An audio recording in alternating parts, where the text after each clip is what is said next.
Hello friends, I hope आप लोग अच्छे होंगे। आपका स्वागत है हमारे यूट्यूब चैनल स्मार्ट स्टडी में।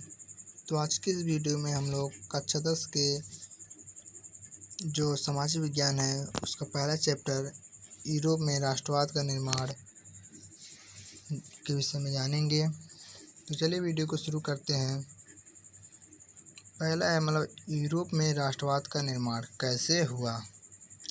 तो 18वीं शताब्दी के मध्य में यूरोप विभिन्न क्षेत्रों में विभक्त था। इन क्षेत्रों के स्वतंत्र शासक हुआ करते थे।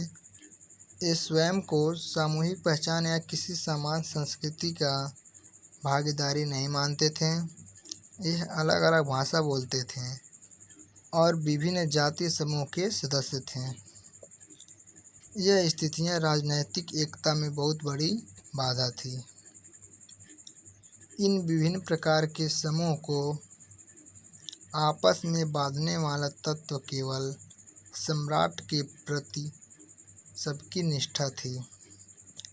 ऐसी स्थिति में राष्ट्रवाद और राष्ट्र राज्य का विचार पनपना संभव नहीं था और राष्ट्रवाद तथा राष्ट्र राज्य के विचार फ्रांसीसी क्रांति की देन है।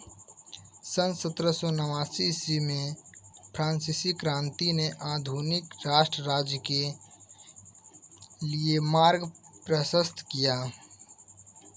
इस क्रांति ने राजशाही को नकार कर लोकप्रिय राष्ट्रवाद के विकास को प्रोत्साहित किया।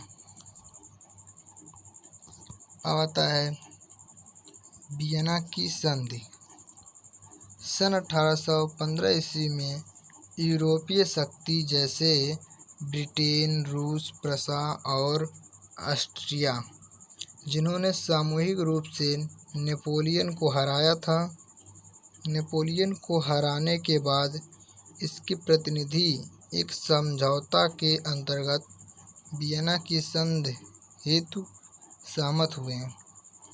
इस संधि का उद्देश्य उन बहुत से बदलावों को खत्म करना था जो नेपोलियन के साथ हुए युद्ध के दौरान हुए थे। अब आता है हमारा क्रांतिकारी। वियना कांग्रेस 1815 ईस्वी के बाद यूरोप में रूढ़िवादी विचारधारा से प्रभावित सरकारों के दमन भय से अनेक उदारवादी राष्ट्रवादियों को छिपना या भागना पड़ा। उस समय क्रांतिकारी का अर्थ उन राजतंत्रीय व्यवस्थाओं का विरोध करने से था जो वियना कांग्रेस के बाद स्थापित की गई थी। अधिकतर क्रांतिकारी राष्ट्र राज्यों की स्थापना को स्वतंत्रता के इस संघर्ष का अनिवार्य हिस्सा मानते थे। अगला है ज्यूसेप मैज़िनी। यह इटली का एक क्रांतिकारी था। इसका जन्म 1807 ईस्वी के जेनेवा में हुआ था। बाद में वह कार्बोनरी नामक गुप्त संगठन का सदस्य बन गया और 24 साल की युवा अवस्था में लिगुरिया में क्रांति करने के लिए उसे बहिष्कृत कर दिया गया। उसने दो भूमिगत संगठनों की स्थापना की। पहला था मार्सेई में यंग इटली और दूसरा था बर्न में यंग यूरोप।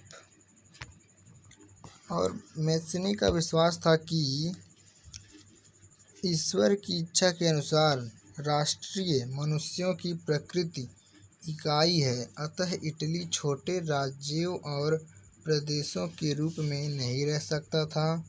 उसे जोड़कर राष्ट्रों के व्यापक गठबंधन के अंतर एकीकृत गणतंत्र बनाना ही था। यह एकीकरण ही इटली की मुक्ति का आधार हो सकता था।